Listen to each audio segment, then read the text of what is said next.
एक बालक जिसकी परवरिश एक शेरनी ने की जी। हाँ, इतिहास की एक रोचक घटना।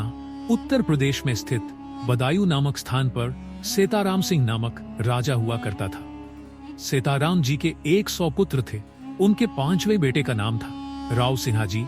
राव सिंहा जी के जन्म के समय राजा ने दासी को प्राचीन तौर तरीके के हिसाब से समय ज्ञात करने के लिए कहा। दासी ने राजा के भय से राव सिंहा जी के जन्म के कुछ समय बाद का समय चिन्हित कर दिया। जब ज्योतिष को बुलवाकर नवजात शिशु का भविष्य पूछा गया तो गलत समय को देखकर ज्योतिष ने कहा कि बालक का मुंह देखते ही पिता की मृत्यु हो जाएगी। सीताराम जी ने तुरंत जल्लाद को बुलावा भेजा और कहा, इस बालक को जंगल में ले जाकर मार डालो। जल्लाद बालक को जंगल में मारने के लिए ले गया। मात्र एक दिन के बालक को मारने में जल्लाद के भी हाथ कांप उठे और सोचा, राजा का आदेश भी है। जल्लाद ने बालक को एक शेरनी की गुफा में यह सोचकर फेंक दिया कि यह उसका निवाला हो जाएगा। शेरनी ने अभी अभी एक बच्चे को जन्म दिया था। बालक लुढ़क हुआ, शेरनी के बच्चे के समीप जा पहुंचा। शेरनी को लगा उसने 2 बच्चों को जन्म दिया है और यह बालक भी उसी का है। शेरनी ने अपने बच्चे के साथ उस बालक का भी भरण पोषण किया। समय के साथ वह बालक बड़ा हो गया। शरीर पर घने बाल और निर्वस्त्र शेरों के साथ घूमते और शिकार करते उनका चाल चलन रहन सहन शेरों के भांति ही हो गया।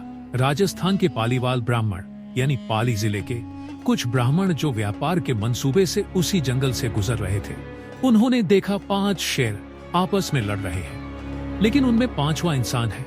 और मजे की बात तो यह थी, वो अकेला चारों पर भारी पड़ रहा था। ये देख उनके पैरों तले जमीन खिसक गई। वे घबराए और तुरंत वहां से दौड़ पड़े और राजा सीताराम जी के पास आ पहुंचे। उन्होंने सारी घटना राजा को कह सुनाई। राजा को इस पर विश्वास नहीं हुआ। तभी सभा में मौजूद वह जल्लाद उठ खड़ा हुआ और राजा से कहा, अगर आप वचन दें कि मुझे मृत्यु दंड नहीं दिया जाएगा तो मैं कुछ बताना चाहूंगा। राजा ने उसे वचन दिया और कहा, कहो क्या कहना चाहते हो। तब जल्लाद ने सारा वृतांत राजा को कह सुनाया। अब राजा को पुत्र की जानवरों के समान हालत देख अपने किए पर अफसोस हुआ और उन्होंने अपनी सैन्य टुकड़ी को उसको पकड़ कर लाने का आदेश दिया, क्योंकि पालीवाल ब्राह्मणों के बताए अनुसार राव सिंहा जी को पकड़ लाना बिना सेना के मुमकिन नहीं था। अंत में सैन्य टुकड़ी सफल रही और राव सिंहा जी को राजा के समक्ष लाया गया। उनको समझाया गया कि वे इंसान हैं और उनको इंसानों के तौर तरीके सिखाए गए। इस समय पालीवाल ब्राह्मणों पर लुटेरों का भयंकर आतंक था। उन्होंने सीताराम सिंह से एक राजा की मांग की जो उनकी रक्षा कर सके और कहा, बदले में हम उन्हें लगान देंगे। इस पर सीताराम सिंह ने कहा, मेरे 100 पुत्रों में जो आपको श्रेष्ठ लगे उसको आप अपना राजा चुन सकते हैं। पालीवाल ब्राह्मण राव सिंहा जी से बहुत प्रभावित थे।